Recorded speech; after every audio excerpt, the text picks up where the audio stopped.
Shivlal Barasiya, trade union president, આમ આદમી party.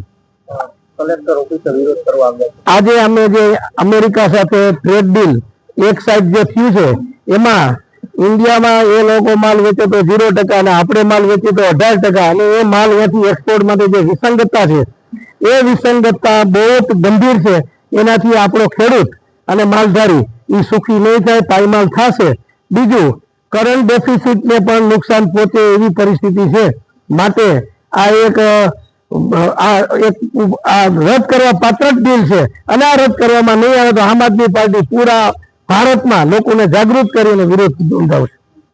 ખાસ તો અત્યારે કેટલા લોકો આવ્યા છે અને બેનર લઈને આવ્યા છે, શું અત્યારે અમારે આજે વિધાનસભા ચાલુ છે એટલે આખા રાજકોટમાંથી વિધાનસભા બજેટ સત્ર જોવા માટે ટીમ ગઈ છે, પણ અમારા વિવિધ પદાધિકારીઓ વિવિધ વોર્ડમાંથી માણસો આજે આ આવેદનનો કાર્યક્રમ આખા ગુજરાતનો હોય એટલે કલેક્ટરશ્રીને આવેદન આપવા માટે આવ્યા છે।